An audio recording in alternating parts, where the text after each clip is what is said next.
Hello once again, Tony. How are you? How's life in London? Oh, well, it's terrible, isn't it? The economy's melting down. Yep. The government are the worst in recorded history. Yep. And London is London. Actually, it's a great city. Yeah.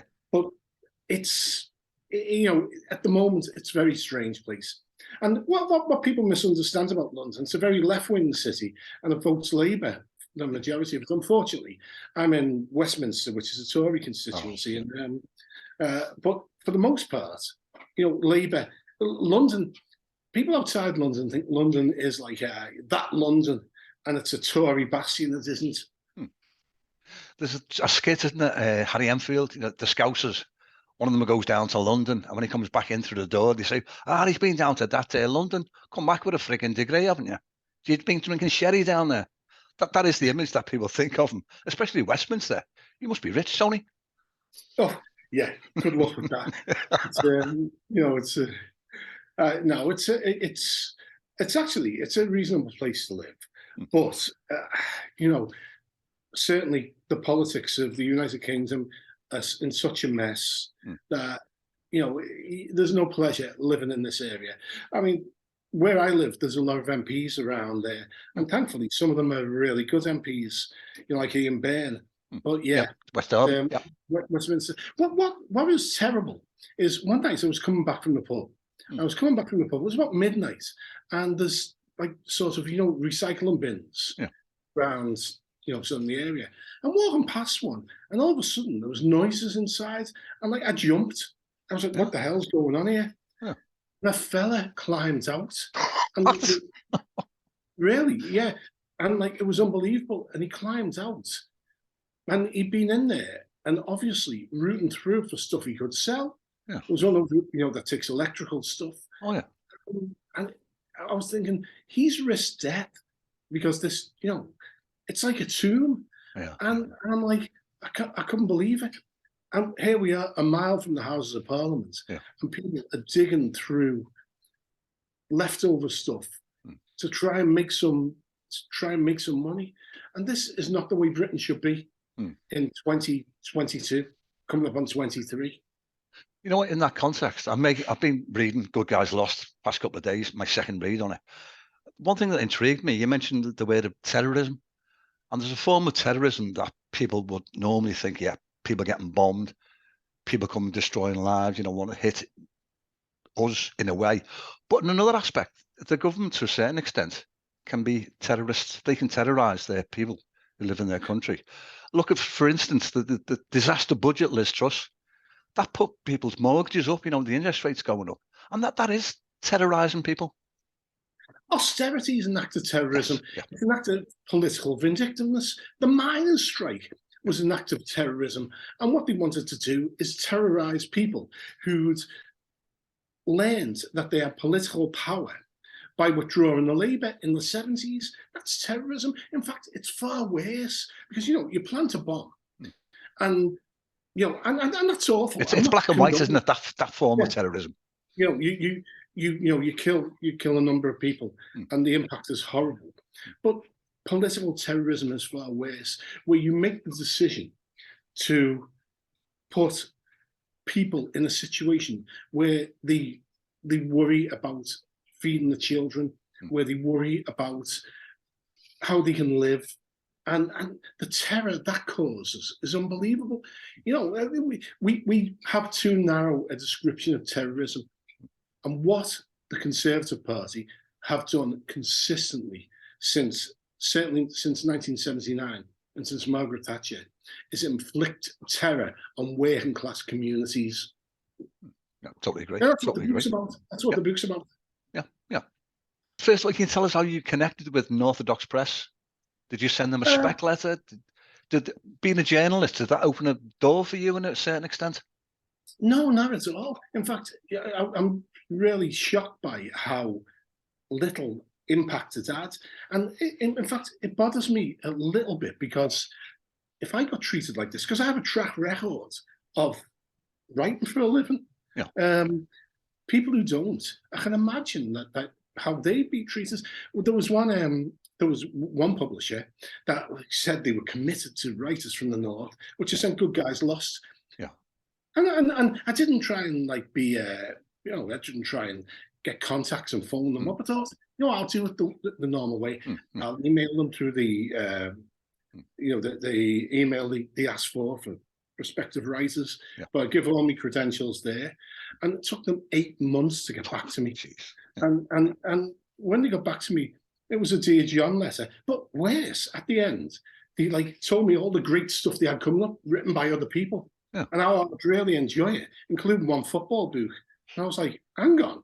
And there was not even the name of a person to get back to on it. Shoddy treatment.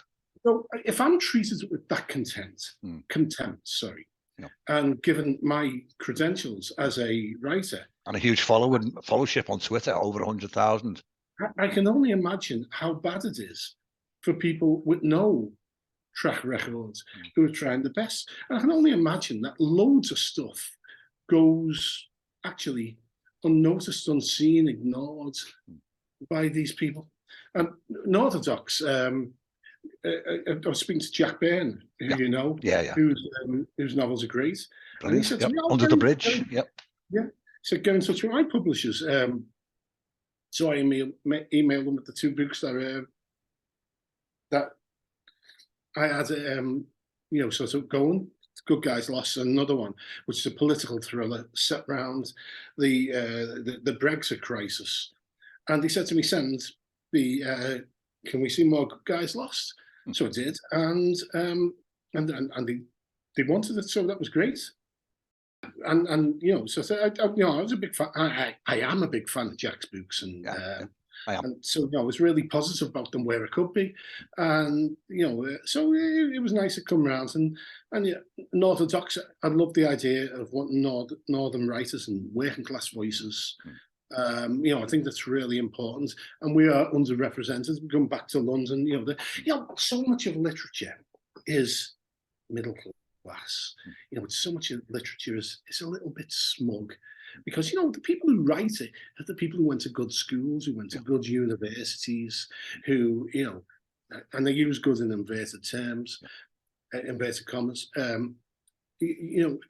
People who from the sort of backgrounds I come from generally don't get a voice.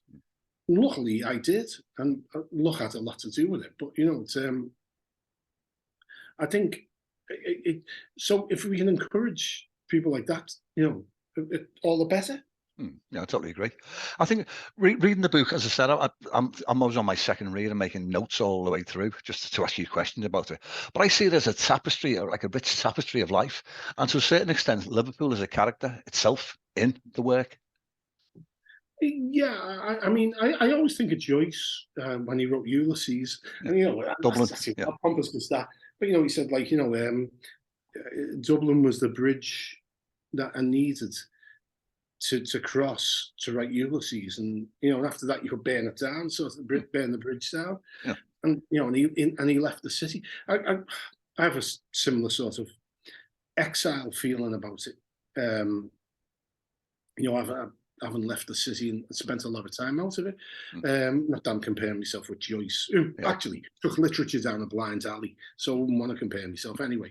But Liverpool is definitely a character in it, because the Scouse identity is so distinct and separate from Englishness. So that it's really important. Yeah. Did you get the feel of the 60s? Is that from stories told by family and friends and people? Because you've got it spot on. The places you describe, Eldon Grove, St. Lyle, the footy pitch down at Everton Valley, these are all real places that I've walked amongst. It gave me that authenticity. Was that from research, or was it, as I say, was it from stories told about the place? No, I was born in 92A Burlington Street. Yeah, that's where I grew up. And one of the things is, I was like, I can't set the characters in Bailey.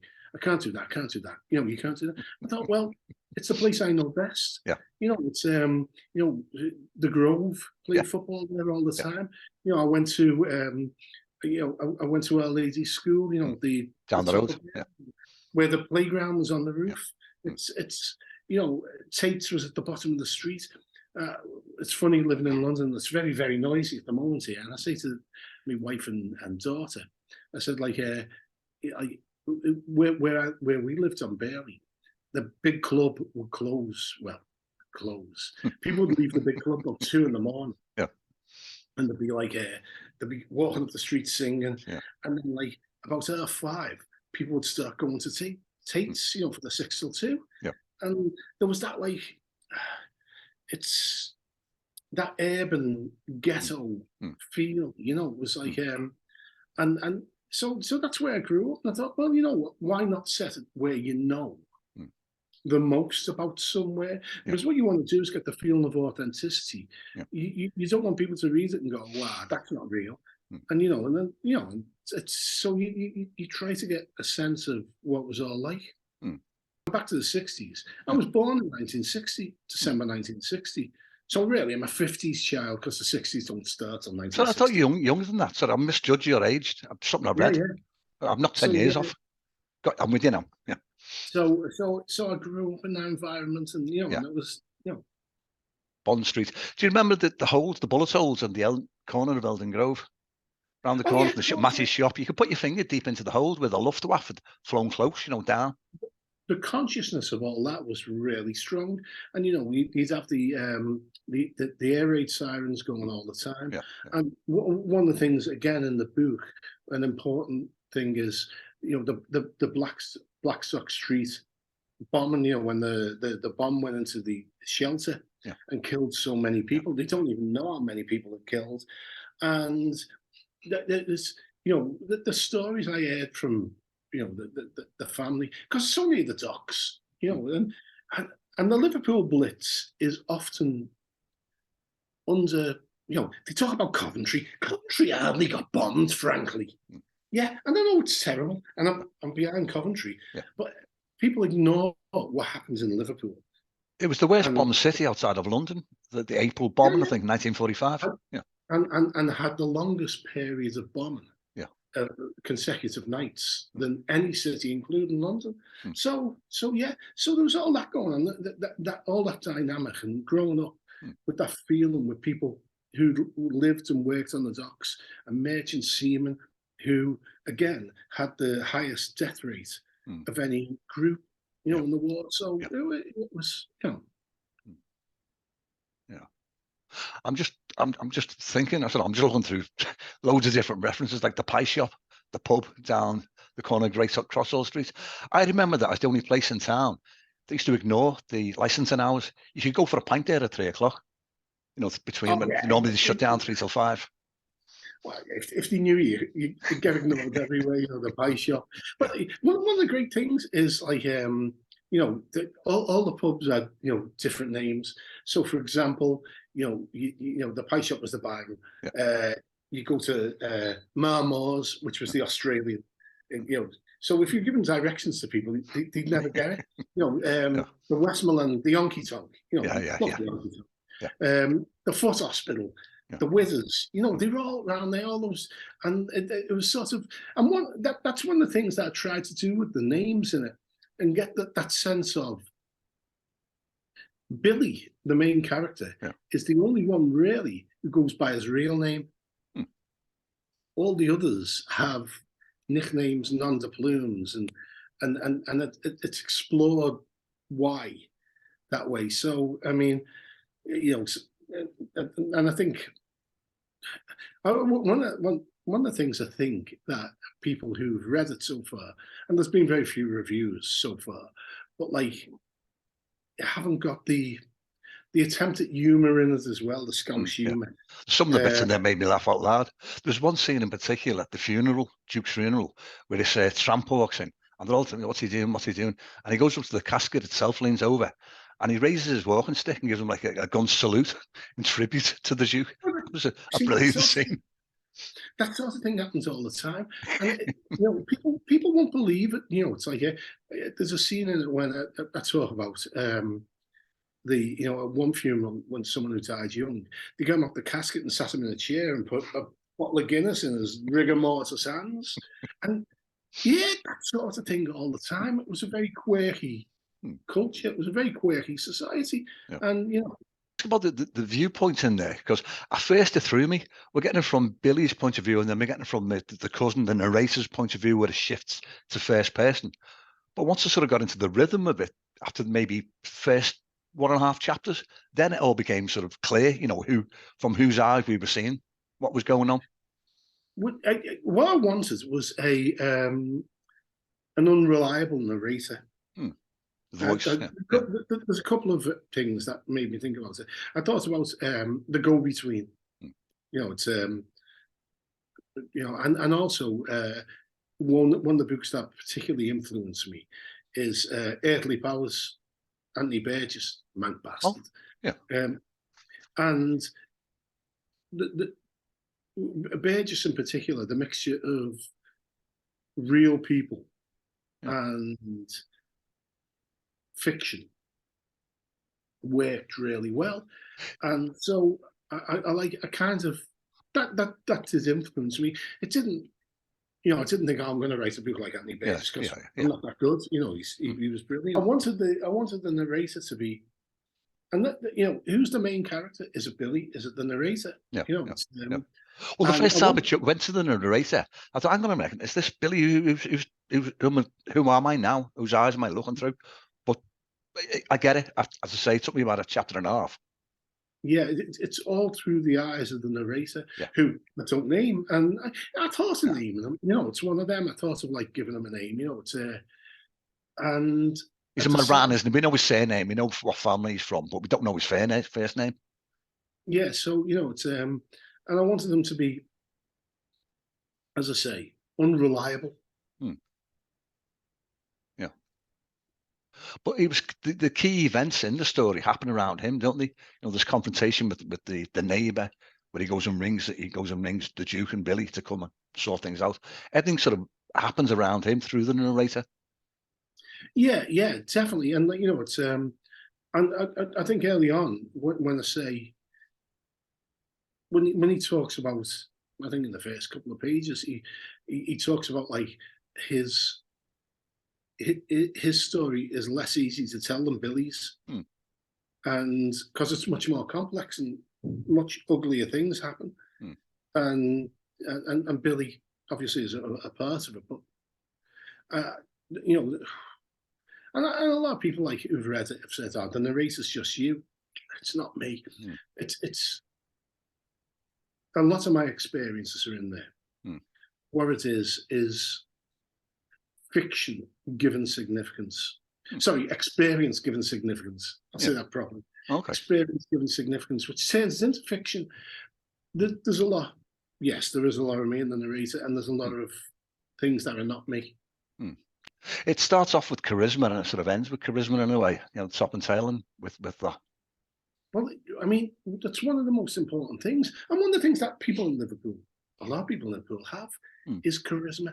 And the ability to talk, the ability to perform. Some of the greatest figures in the city's history are obviously performers, and charisma is something. It's really hard to quantify, but when you know it, when you see it, you know it. And to me, it's one of the key things in it. Along with the political, politically, having charisma is crucial. Again, which is why Keir Starmer will never be successful, and why Boris Johnson, God help us, did well. But the charisma is one of the crucial things, and it's I think that the one of the lessons of the book, which is really important, is that it not only comes naturally, you can work at it and the techniques of it. And that's something that, in the pre-Thatcher, people worked out, people went out on the road and honed the craft. And you think, oh, they've got charisma. But actually, what they've got is the ability to deal with situations they've learned about. So charisma, while it's crucial and will turn someone from ordinary to magnificent, it's only part of it. post Thatcher, we live in this X Factor generation Instant where fame, everyone wants short-lived fame. And it's about the shortcut to fame, the shortcut to wealth. Hmm. And in that shortcut, what you do is cut out a lot of the people around you, a lot of your relationship with society. Some quite shocking scenes in there, which I thought at first, whoa, hang on, it certainly made me sit up and take notice. But even though they were sort of shocking, they were funny in it to a certain extent as well. This incident with Jimmy Savile in one of the later chapters with Missy on top of the pops, that made me, that sort of, it shocked me, but made me laugh at the same time. Yeah, well, I mean, the whole Missy thing, I have some experience in the show business world. Yeah. And I've seen the way people act and behave. Yeah. And, and nothing written about Missy. Well, no, there are a couple of things written about Missy that are untrue. The incest scene are kind of invented. That was certainly a touching scene. But I wanted to create, because I've seen people like that, a really unpleasant female villain. And I think I think I did a fair job on it. You did, certainly. It's unusual to see such a female villain that was a main character. Yeah, and it's I think it's one of the things that shocked me really over the course of my life is the way when people are famous, when people are wealthy, or people have connections, the way they behave, they behave in a way that's beyond normal working class people. You'd never do. Yeah. Well, some people would, I suppose. So I wanted to create this character, and again, as a symbol of the post-Thatcher world. And she is extremely unpleasant. I actually thought it was she'd be one of the characters that people would pick up on and be most concerned, outraged, about them. We'll see over the coming months whether it is. But but yeah, I mean, it's. This is a really unpleasant character, but a character who's in position to, and a lot of influence. She's in position to bestow patronage on people and change their lives. And in a society where it's not about your talent, it's about who your patrons are, which actually predates Thatcher. It's another dynamic, ugly political dynamic. So I seem to be going off on a tangent here, but I remember what I meant to say before, going back to charisma. There's a style as well for some of the characters, like Duke, for instance, turning up to sign on at the Dole office and parking his Bentley outside. I can relate that to sort of real life characters from the 60s and 70s. There was one bloke, Tacker Comerford, I remember reading about him. He was signing on at the Dole and he was going on holiday on the QE2. And I think I read somewhere, or some giant cruise liner, and coming back, he accidentally, his luggage was stolen. So we had to claim it all back on the insurance that paid for the holiday. Brilliant. Yeah. And you know what? People go like, people like, the dull bludgers, it's like, the English, the right wingers, they go, it's like, it shouldn't happen. Actually, you know what? It's nothing compared to what the multinationals, compared to what the Jacob Rees-Mogg and there's people are doing offshore. And it's kind of, one of the things, and I quoted James Goldsmith in this, vulgarity is a sign of vigor. And when they're doing it, when the rich are doing it, it's a sign of vigor. When the poor are doing it, lock them up, fine them, it's one of them. And one of the things about Liverpool, the Liverpool I grew up in, and the Liverpool I see now, it's like people have loads of vigor, and they might duck and dive a little bit in a different way to like Arthur Daly or Only Fools and Horses. You know what? There's like that vitality and that people want to make money. No one, right? The big myth about people who are, sort of on benefits is that they're happy with it. It's like they're not. you can't live on benefits. You need to do something else. You need to bring in more money. Yeah. And how I'm I'm no argument with it. It's I think one of the big sort of central parts of the book is based on a company I worked for in the 80s, where they had women basically working on the side, filling envelopes. When the place got raided, who did the arrest? All the women. All the workers, the bottom. Yeah. Did anyone ever sanction the company that was making massive profits on illegal workers and not knew it? No, not at all. They let them go on and do it. And trying to write about the fiddle, which I don't know whether it exists anymore in British society. People don't talk about it. But it was a big thing in the 80s. So I tried to write about it, and I tried to be honest about it. No, I agree. It's a matter of scale as well. You look at these people, making a couple of quid on the side, and yet you look at the governments, with the contract they gave out, during COVID, PPE, 40 billion, whatever the amount was, they're all pocketing millions of pounds and getting saluted and getting sent to the House of Lords. Yeah, and what's a bigger fiddle? Yeah, exactly. Yeah, totally agree. Yeah. Just changing the subject again, Tony. Looking at reviews, you've had mixed reviews. Some of them have been brilliant. Some of them have been quite scathing. I've noticed, I'm not sure whether there's got because you're obviously a Liverpool supporter. One of them signs themselves, Tory Blue or something, he says. That's his name, and he's giving you a poor review. What's that about? Well, I don't know, honestly. You know what? I wrote a book where Everton and Evertonians were the heroes in saying football. I don't get what but I'm a copite and red shite, aren't I? And so they just instinctively hate me. And there is nothing more Tory than trying to undermine someone's financial future by just trolling. I don't care. What will happen is people will read the book. One of them, one review, it said the plot's cliched. Ta-da! Tell you what, I would love anyone to start that book, even get 100 pages into it, and tell me what's going to happen in it. It's not. You haven't got a clue. You don't know where it's going. It's every page, it's sort of. I mentioned earlier, to me, it was like a tapestry. You've seen different images, and then this is happening over here, and then whoa, the viewpoint changes, and we move on to something else. There's no way. There's no way it's predictable or cliched in any way. It doesn't follow any novel I can think of. The only thing I had in comparison, my first read was Roddy Doyle's The Commitments, the Irish, the band moving up. Yeah, someone else compared it to Train Spotting. Oh yeah, I'm not sure about any of that. It's and that's for other people. Yeah.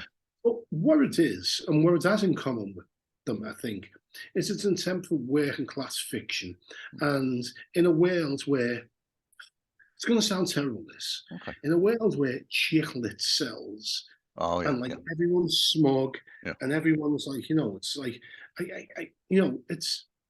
it's an attempt to be as realistically honest about working class culture over this period of time. I mean, someone said to me after they read it, I don't want to give away too much on it. Dovecot. Blimey. It's that was a coincidence. And I'm like, honest, a real coincidence. And there is no coincidence in it. All these dickheads, I've been living away from the city for a long time. That's what really happened, though. It's another news headline, but it's what happens in the city. What has happened? Well, I know the city. I grew up in the city. I'm connected to it.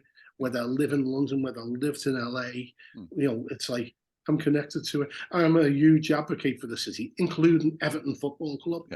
But I'm not going to lie about it. I'm not going to say, one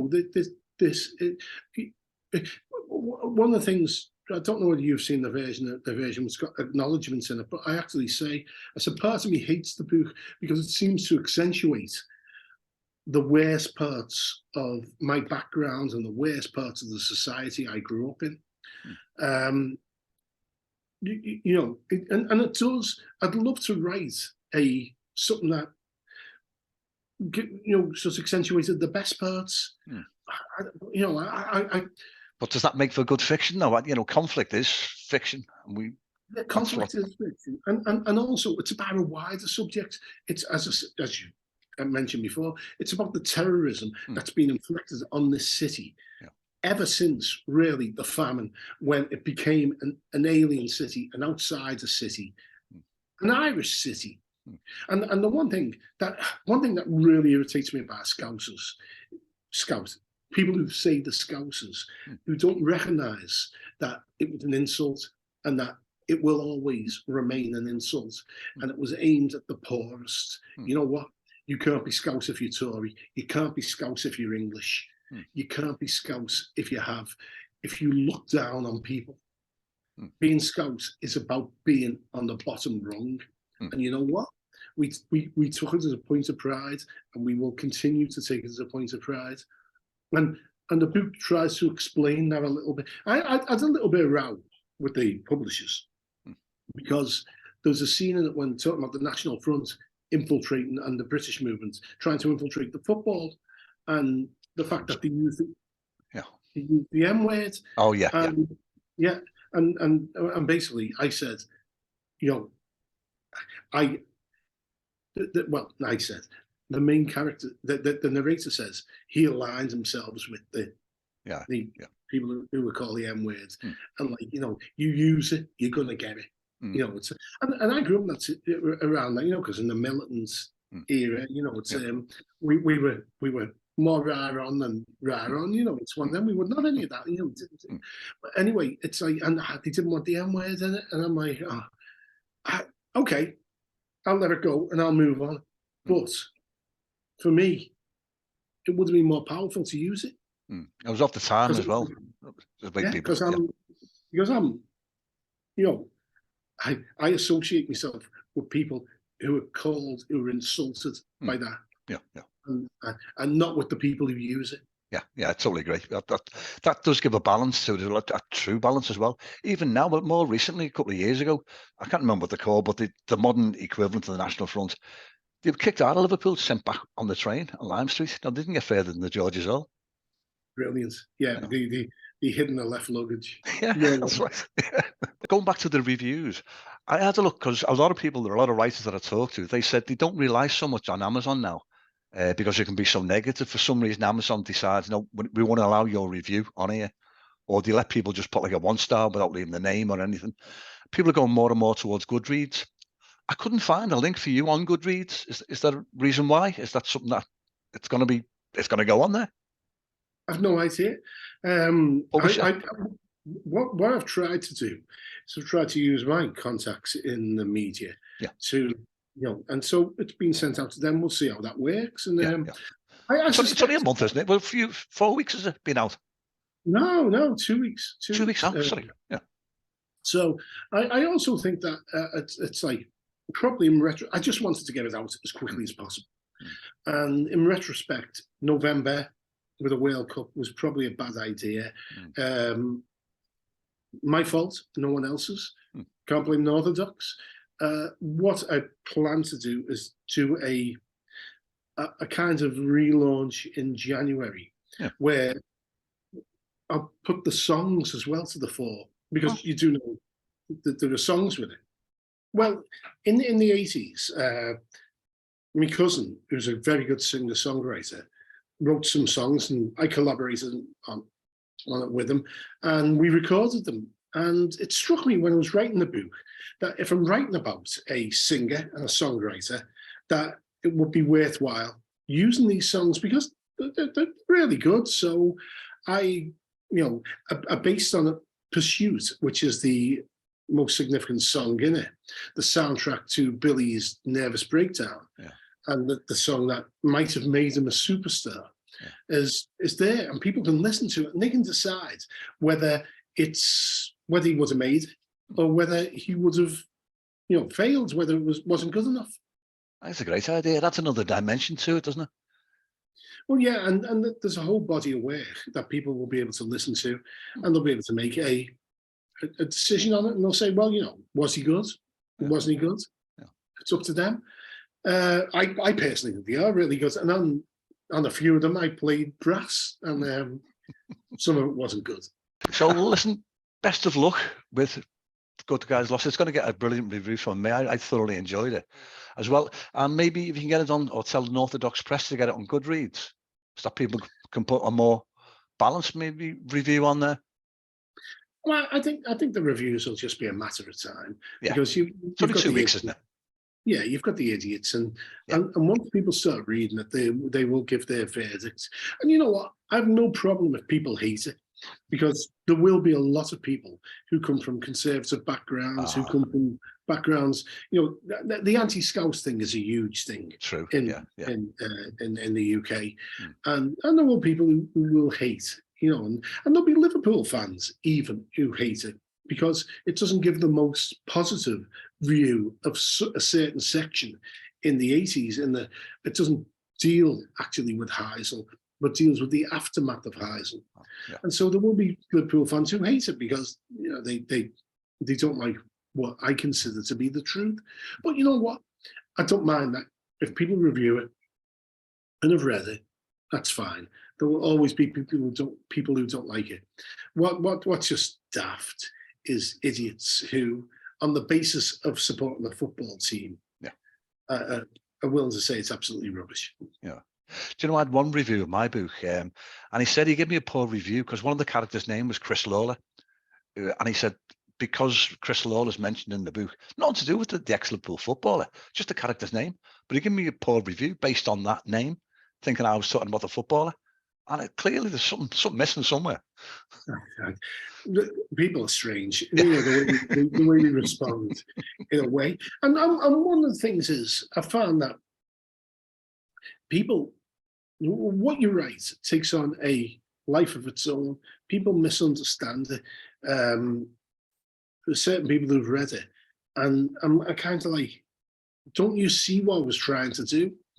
And you once you let it go, you cannot legislate for how people will react to it. So, and part of that is it's always hard to let it go. I mean, even now, I look back at the manuscript and think that this could be better. This could be better. You can go on forever doing that, though, can't you? Really, there's a point where just let it go. Let it go. Yeah, it is what it is. And if people like it, that's fine. If they don't like it, and I said to someone else when they were talking to me about it, I didn't write it for the readers, in the sense that if you do, I think that's transparent and it becomes clear. You know, if you write it to try and make money, I wrote it because I tried to find a truth, and if people don't recognise that, then that's not my fault. Yeah. Well, you can't please all the people all the time. It's certainly a unique viewpoint, and I thoroughly enjoyed it, and I highly recommend to anyone to pick it up, get themselves a copy for Christmas. Well, I think it'd be. I'll probably leave it till January. You don't want to depress yourself for Christmas. I'm glad you said that. But listen, on that note, Tony, really appreciate your time. It's been great talking to you for the second time. Let's have a third one in maybe 6 months. Well, yeah. That's I'm always happy to speak to you. It's I mean, it's always a good laugh, you know. It's, true. And let's face it, more people should talk about literature. More people should talk about books. We should have more people who are trying to be creative. Liverpool's an extremely creative city. The one place where we lag really is in literature. You know, we beat the hell out of the Manx in music, but of course, Burgess is better than anyone who's ever written anything from Liverpool, I'm afraid. This might not be the great Liverpool novel, you know, but it's a step in the right direction, I hope. I totally agree. I thoroughly enjoyed it. But listen, I'm going to say thanks, and let's speak again. Well, definitely. And it's always a pleasure. Thanks, Tony. Cheers, mate. Speak to you soon.